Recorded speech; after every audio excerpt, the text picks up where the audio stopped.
Blessed Man Meditations, we continue our look at Cold Case Christianity by J. Warner Wallace, the cold case homicide detective, former atheist turned Christian, through examining the evidence. When he investigated the claims of the Gospels, he turned from his atheism into becoming a Christian. He's a cold case homicide detective, Christian casemaker, and adjunct professor of Christian apologetics at Biola University. His cases have been featured on numerous television programs and channels, including Dateline, Fox News, and Court TV. He's a recipient of the Police and Fire Medal of Valor Sustained Superiority Award and has a master's degree in theological studies. He was a vocal atheist for many years, and he now uses his investigative skills to make the case for Christianity. He and his wife Susie have 4 children and live in Southern California. We've gotten through the first 10 chapters, the first 13 chapters, and now we look at chapter 14, where we examine the question, were the disciples biased? Were the gospel writers motivated to lie for any reason about their testimony? Everyone has a motive. We tend to think of criminals when we hear the word motive, but jurors must also consider motive when examining and evaluating witnesses who have testified in a trial. Jurors learn that they must think about whether or not a witness was influenced by a factor such as bias or prejudice, a personal relationship with someone involved in the case, or a personal interest in how the case is decided. There are 2 factors at work in a question like this: bias and motive. Were the disciples lying about the resurrection, as Bart Ehrman claims? Were the disciples' claims based on religious expectations or bias? If so, what was it they were hoping to gain from their elaborate lie? If the apostles wanted Jesus to be God, an elaborate lie wouldn't actually accomplish this, at least for the apostles. Lies might fool those who weren't there, but lies would not fool those who knew better. What did the disciples hope to gain if their stories were false? Let's study the issue of motive and finish our journey with an examination of Christian eyewitness bias. In all his years of working homicides, Wallace learned that only 3 broad motives lie at the heart of any murder. As it turns out, these 3 motives are also the same driving forces behind other types of misbehavior. They are the reasons why we sometimes think what we shouldn't think, why we say what we shouldn't say, or why we do what we shouldn't do. Judges advise juries that they may consider motive as they assess a defendant's guilt. Here's a quote from the California law book. The people are not required to prove that the defendant had a motive to commit any of the crimes or the crime charged. In reaching your verdict, you may, however, consider whether the defendant had a motive. Having a motive may be a factor tending to show that defendant is guilty. Not having a motive may be a factor tending to show the defendant is not guilty. One motive for lying would be financial greed, or for having bias would be financial greed. Financial greed is often the driving force behind crimes Wallace investigates as a homicide detective. Some murders, for example, result from a botched robbery. Other murders take place simply because they give the suspect a financial advantage. As an example, Wallace once worked a homicide committed by a husband who didn't want his wife to receive a portion of his retirement. So that makes the motivation of financial greed understandable. If the husband wanted to keep all the money for himself, that's a greedy motive. And wanting to kill his wife so he could keep the money for himself is a understandable, justifiable motive. It's definitely not right for him to do that. Another motive, in addition to financial greed, would be sexual or relational desire. Wallace has also investigated a number of murders that were sexually or relationally motivated. Some sexual attackers murder their victims so they can't testify against them later. Some murders occur simply because a jealous boyfriend couldn't bear to see his girlfriend dating someone else. In addition to financial greed, sexual or relational desire, another motive is pursuit of power. Finally, some people commit murder to achieve or maintain a position of power or authority. It may be a rivalry between two people who are trying to get the same promotion. Others may have killed simply because the victim dishonored or disrespected them in front of a group of peers. Sex, money, and power are the motives for all the crimes detectives investigate. In fact, these three motives are behind lesser sins as well. Think about the last time you did something you shouldn't have. If you examine the motivation carefully, you'll probably see that it fits broadly into one of these three categories. The presence of motive doesn't always mean that a suspect actually committed the crime. Someone might have the motive to do something criminal, yet be able to resist the temptation to act in a criminal fashion. On the flip side, however, defense attorneys often cite the lack of motive when they're making a case for their client's innocence. Why would my client have done such a thing when it would not benefit him in any way? That's a fair question, and one that we need to ask as we examine the claims of the apostles. So Wallace is going to go through these and ask if the apostles were motivated by sex, money, or power in making their claims about the resurrected Christ. And if they weren't, then why not believe them based on their testimony? So what was the apostolic motivation for them making the claims about the resurrected Christ by perpetuating the story about the resurrected Christ that 2,000 years later continues to be perpetuated? Did the alleged eyewitnesses of Jesus' life and ministry have an ulterior motive when writing the Gospels? Do we have any good reason to believe that the apostles were driven to lie by one of the three motives we've described?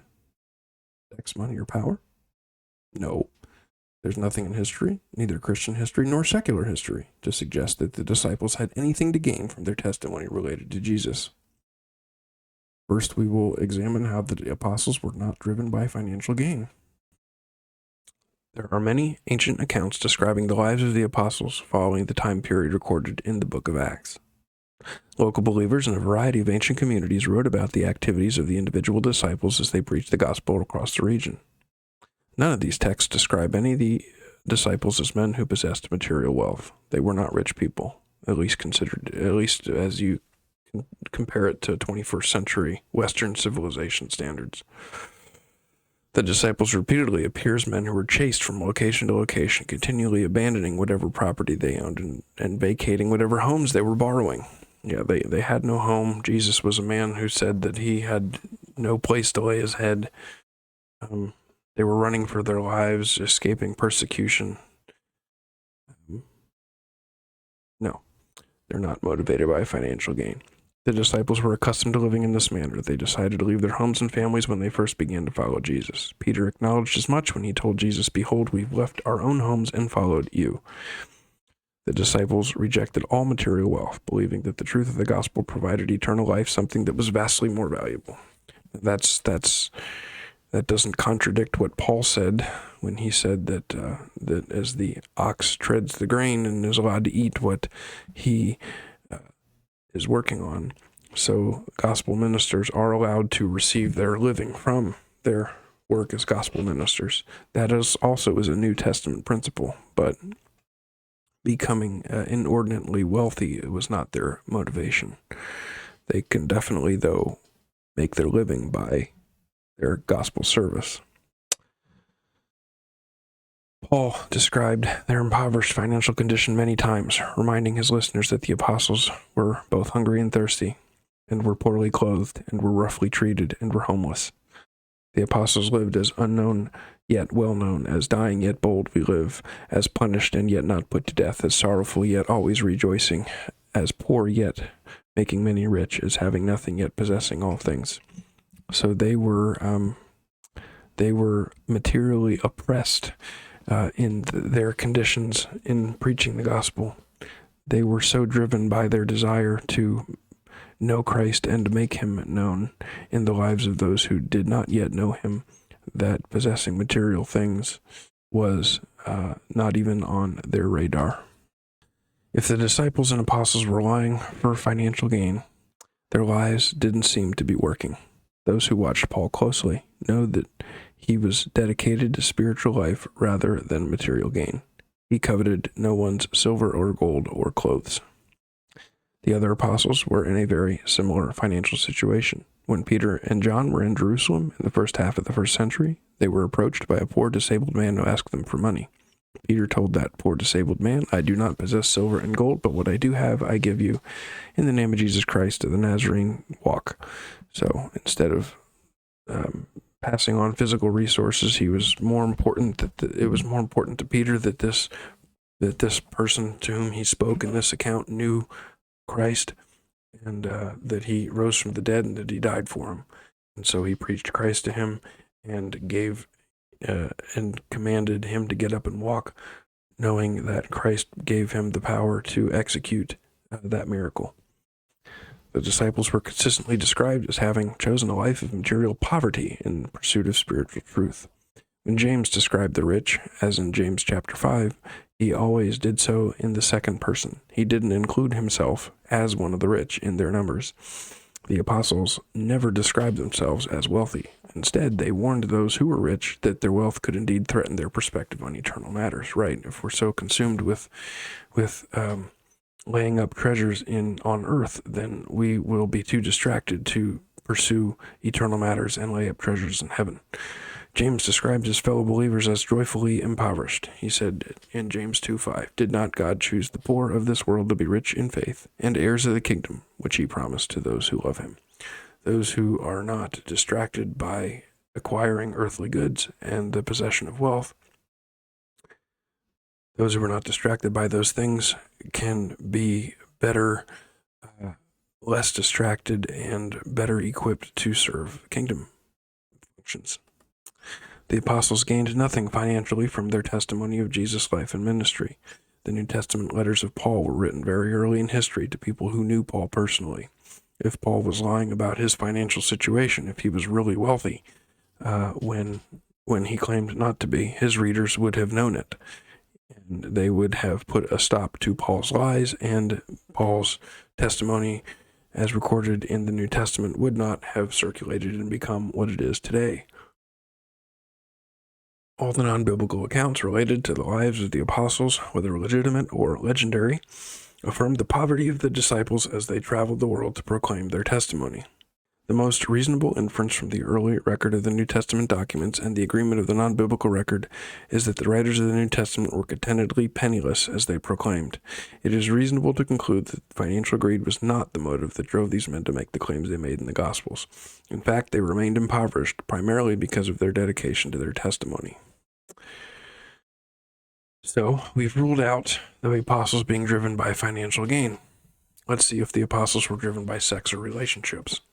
It's equally unreasonable to suggest that the apostles were motivated by lust or relationships. While the New Testament documents say little about the love lives of the apostolic eyewitnesses, we do know that Peter was married and had a mother-in-law. Paul confirmed this and suggested that Peter wasn't the only one who was married when in his letter to the Corinthians, Paul asked, "Do we not have the right to take along a believing wife, even as the rest of the apostles and brothers of the Lord and Peter?" The early church fathers also suggested that all the apostles were married, with the possible exception of the youngest apostle John. Clement of Alexandria wrote that Peter and Philip had children, and that Paul, although married, didn't take his wife with him when testifying as an apostle. Here's what Clement of Alexandria said, quote, "The only reason why he did not take her about with him was that it would have been an inconvenience for his ministry. The apostles, in accordance with their particular ministry, devoted themselves to preaching without any distraction, and took their wives with them, not as women with whom they had marriage relationships, but as sisters, that they might be fellow ministers in dealing with housewives." Clement suggested here that the apostles were not only married, but also denied themselves sexual contact with their wives after the ascension in order to better minister to those they sought to reach with their testimony.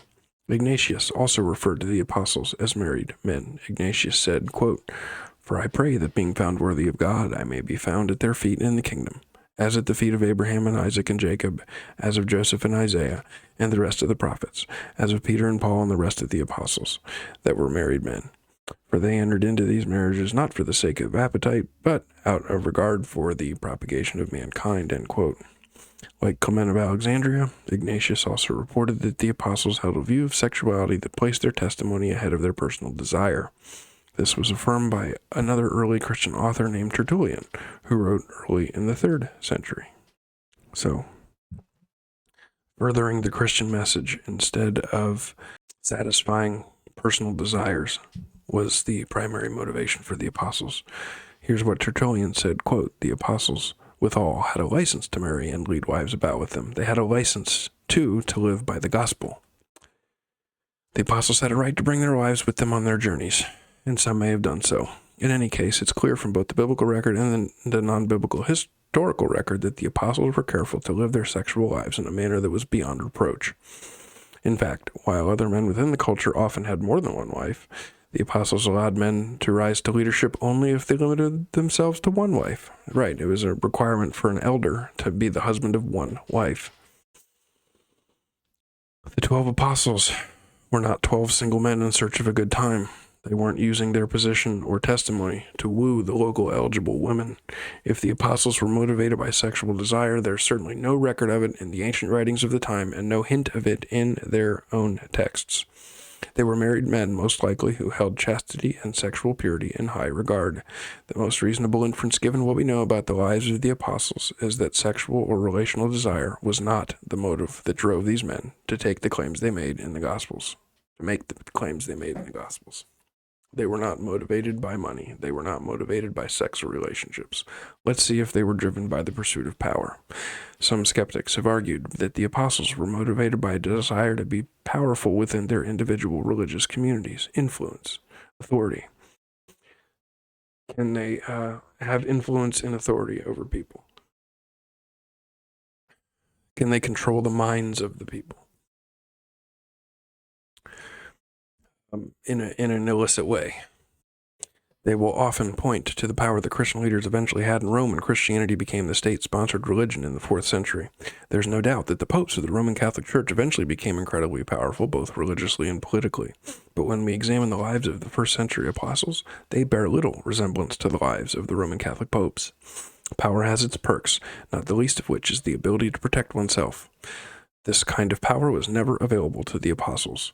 The early Christian movement immediately faced hostility from those who actually did possess power in the 1st century. Rumors quickly spread that the Christians practiced rituals that offended Roman sensibilities and were unwilling to worship the Emperor Nero as divine. Tacitus recorded Nero's response, quote, by Tacitus. Consequently, to get rid of the report, Nero fastened the guilt and inflicted the most exquisite tortures on a class hated for their abominations, called Christians by the populace. Christus, from whom the name had its origin, suffered the extreme penalty during the reign of Tiberius at the hands of one of our procurators, Pontius Pilatus. And a most mischievous superstition, thus checked for the moment, again broke out, not only in Judea, the first source of the evil, but even in Rome, where all things hideous and shameful from every part of the world find their center and become popular. So, yes, the apostles could not become influential and become popular. It's interesting because many prosperity gospel preachers today seem to be motivated by that and seem to be able to acquire that. And if this is so antithetical to what the first apostles actually experienced and preached, could that be used as an argument against the prosperity gospel? Continuing the quote by Nero, accordingly, an arrest was made, first of all, of those who pleaded guilty. Then upon their information, an immense multitude was convicted, not so much for the crime of firing the city as of hatred against mankind. Mockery of every sort was added to their deaths. Covered with the skins of beasts, they were torn by dogs and perished, or were nailed to the crosses, or were doomed to the flames and burnt, to serve as a nightly illumination when daylight had expired.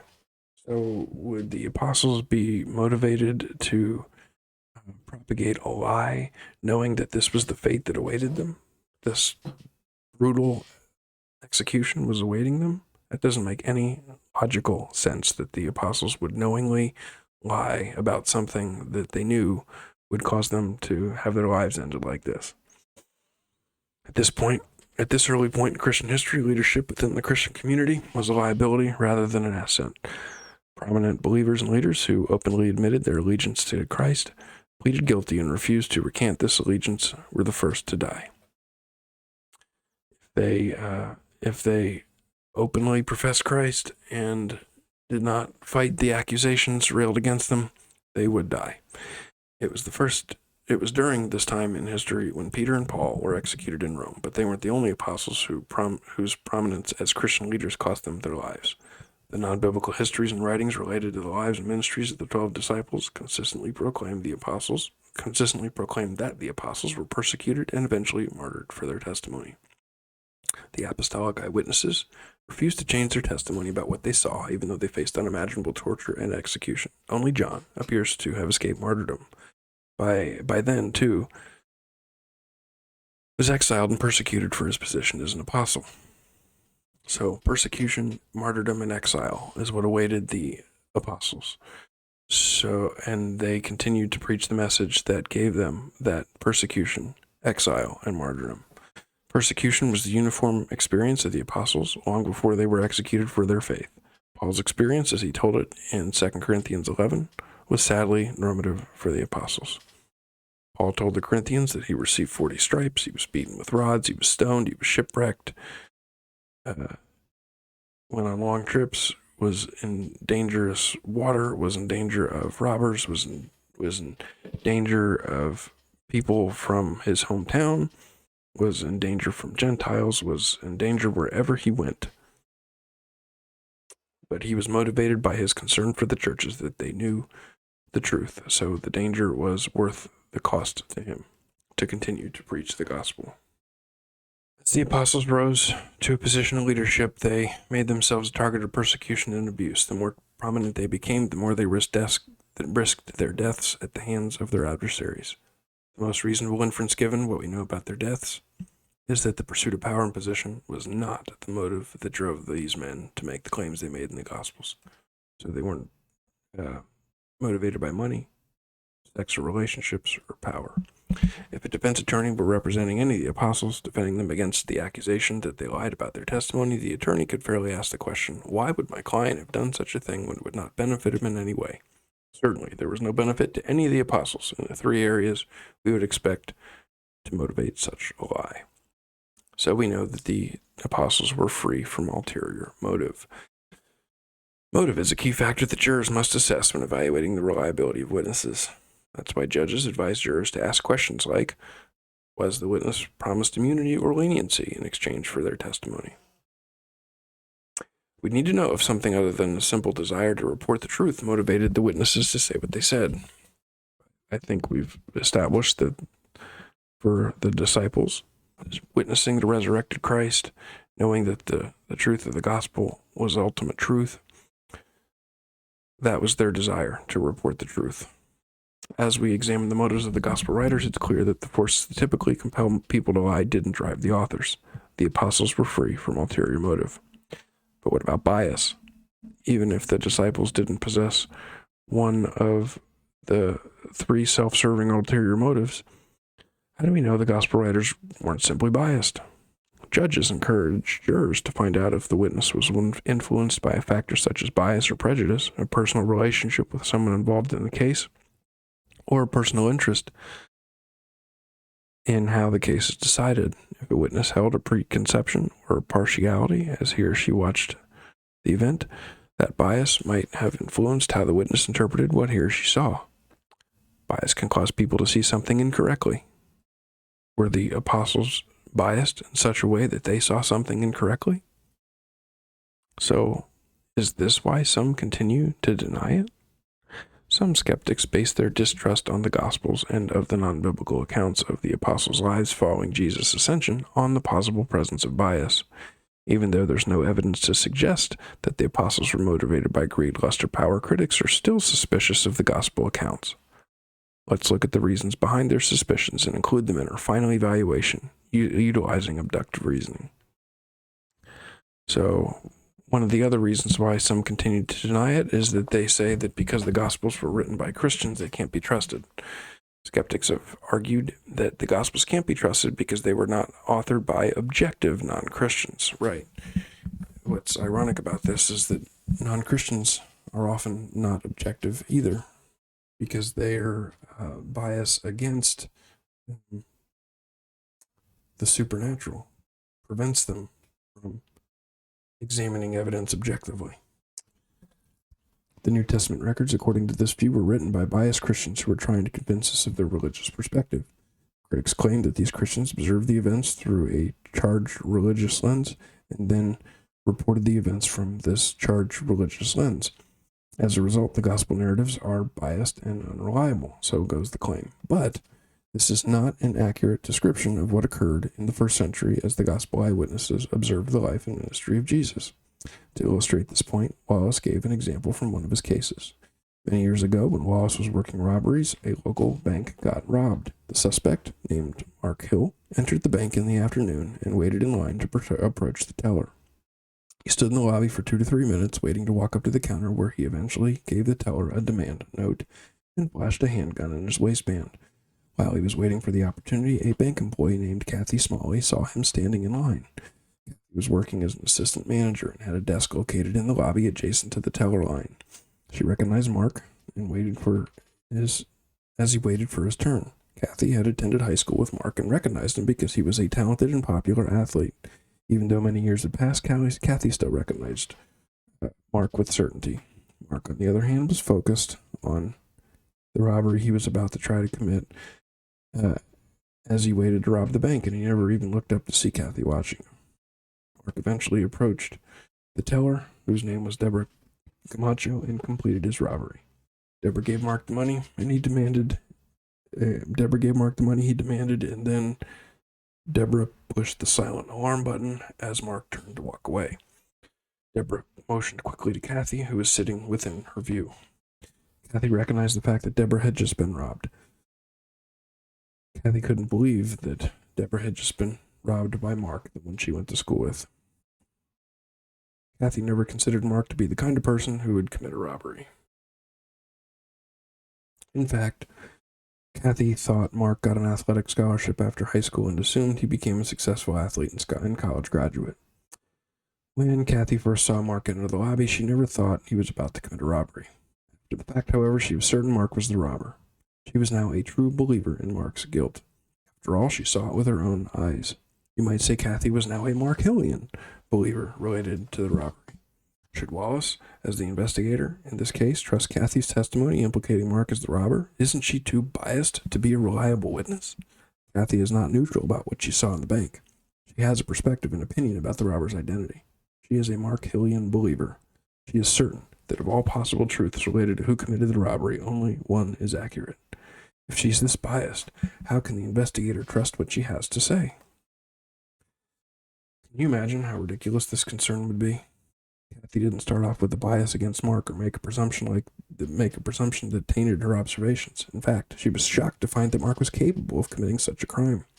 She was not a Mark Hillian believer until after the fact. She didn't believe it was Mark until she saw it with her own eyes, and it was such an unforgettable event that, of course, she accurately remembered it. In a similar way, the gospel authors were not Christian believers until after they observed the life and ministry of Jesus. Much has been written about the fact that Jews in the first century in Palestine were looking for a Messiah who would save them from Roman oppression. They were expecting a military liberator, not a spiritual savior. Even Bart Ehrman admits that the disciples found themselves asking the question, how could Jesus the Messiah have been killed as a common criminal? He didn't meet their messianic expectations. They didn't expect Jesus as the military Messiah to die, and they certainly didn't expect him to come back to life. The Gospels are filled with examples of the disciples misunderstanding the predictions of those who witnessed Jesus' life. Skeptical disciples continually asked Jesus for clarification, and Thomas, after spending 3 years with Jesus, 3.5, still wouldn't believe his prediction of the resurrection until he saw Jesus with his own eyes and touched Jesus with his own hands. The apostles became convinced of Jesus' deity after they observed his life and resurrection. They didn't start off as Christians any more than Kathy started off as a Mark Hillian. The disciples ended up as Christians, certain that Jesus was God, as a result of their observations, just as Kathy ended up as a Mark Hillian, certain that he was the robber as a result of her observations. The disciples were not prejudicially biased. They were evidentially certain. So, is this why some continued to deny it? The death narratives of the apostles were written by Christians. So, what? Are the Christians who write the death narratives just so biased that they're going to write these death narratives? That doesn't seem to make sense. Let's see what Wallace has to say. Christians. Skeptics have also argued that little or no weight can be given to the fact that the apostles were allegedly martyred for their testimony because the histories that describe their martyrdom are largely Christian legends written by believers. I guess they assumed the believers would be biased and want to frame it in such a way that their story would be believable. How do we even know that these martyrdoms really occurred if the only records we have are biased stories and legends filled with miraculous tales? Well, this is just supernatural bias against the supernatural, not even willing to let it have a seat at the table. But, as described in Chapter 1, we can't allow the description of miraculous occurrences to automatically disqualify the ancient accounts. Just because you don't think that there is a supernatural element doesn't mean that there isn't one. Just because you claim that there isn't enough evidence to use deductive reasoning to infer that there is a supernatural element doesn't mean that you're right. And there is evidence to lead one to infer that there is a supernatural element. So there are legitimate reasons to believe that miraculous occurrences can occur and do still occur and therefore did occur back then. And so the ancient accounts should not be automatically disqualified. If we're going to claim that the ancient stories are biased because they were written by Christians, we cannot reject them with a bias against supernaturalism. We cannot reject them because of our own bias against supernaturalism. While it is true that some accounts related to the apostles' martyrdom are more reliable than others, we have no reason to reject all of them as historically inaccurate. They should be taken each on their own merit. The deaths of Peter, Paul, James, and John are very well attested, as good as they can be attested, being 2,000 years in the past, and the remaining martyrdom accounts of the apostles, with the possible exception of Matthias and Philip, are sufficiently documented to provide us with confidence that we know the truth about their deaths. Most importantly, there aren't any non-Christian accounts that contradict the claims of Christian authors who wrote about the deaths of the eyewitness disciples. It's not as though we have competing accounts related to the testimonies of these men. We don't have ancient Christians on one side claiming that the apostles died because they proclaimed the truth about Jesus and refused to recant their testimony, and ancient non-Christians on the other side claiming the apostles eventually confessed that it was all a lie. Right. The skeptic can claim that it was a lie, but where's the evidence that the skeptic brings proving that it's a lie? Where's that evidence? You can claim it's a lie, but where's your evidence? There's no ancient authors claiming anything other than what the Christians described. There are no contradictory accounts that portray the apostles as liars who confess their lies when pressured. The unanimous testimony of antiquity is that the early Christian eyewitnesses suffered for their testimony but stayed the course. They didn't flinch and they never changed their story. So what's the most reasonable conclusion? Abductive reasoning can help us decide between two possible conclusions related to the bias or motive that the apostolic eyewitnesses may have had when writing their gospels or testifying to their observations. Let's list the evidence one final time using abductive reasoning alongside the two possible explanations that can account for what we've seen so far. We see the apostles were not driven by financial gain. The apostles were not driven by sex or relationships. The apostles were not driven by the pursuit of power. The Gospels were written by Christians. The death narratives of the apostles were written by Christians. So the Gospel writers did not have an ulterior motive that drove them to make false claims to accomplish a particular goal. Instead, the Gospel writers reported what they actually observed. Looking at the evidence, we can deduce that the apostles lacked evil intent.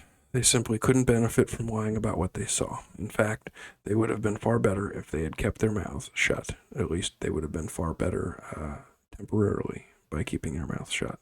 What could they possibly have gained from this elaborate lie? It's clear that the Gospel writers appeared to be more concerned about eternal life than material gain. Could a lie about Jesus make his spiritual claims true? Even if they did make up lies about it, do the lies make his claims true? Of course not.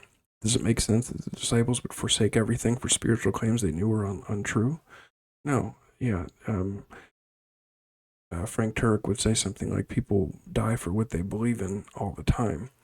But this is the point. Would the disciples have been willing to give their lives for something that they knew to be a lie? And the obvious answer to that question should be no. The evidence from history once again supports the first explanation that the gospel writers reported what they actually observed better than the second. It offers reasonable responses to the challenges offered by skeptics. The second explanation, on the other hand, that the gospel writers had ulterior motives that drove them to make false claims to accomplish a particular goal, is simply unable to account adequately for the lack of motive on the part of the apostles. The first explanation, that the gospel writers reported what they actually observed, is feasible, straightforward, and logical. It exhausts all the evidence we've assembled and is superior to the alternative explanation that the gospel writers had ulterior motive that drove them to make false claims to accomplish a particular goal. It is, once again, the most reasonable explanation. So the gospels pass the last test. We've examined 4 important areas that jurors must consider when determining the reliability of eyewitnesses. The most reasonable inference is that the gospel writers were present, corroborated, accurate, and unbiased. If this is the case, we can conclude with confidence that the gospel writers' testimony is reliable. We've done the heavy lifting needed to determine the reliability of these accounts. We've been diligent and faithful as jurors and have considered the evidence. It's time to make a decision. Next time is the last chapter in the book. It is the postscript of the book, where we become a 2-decision Christian and decide to believe and defend the truth. Decision number 1 is to become a Christian. Decision number 2 is to defend the truth. So thank you for watching. Please like, comment, and subscribe, and have a blessed rest of your day.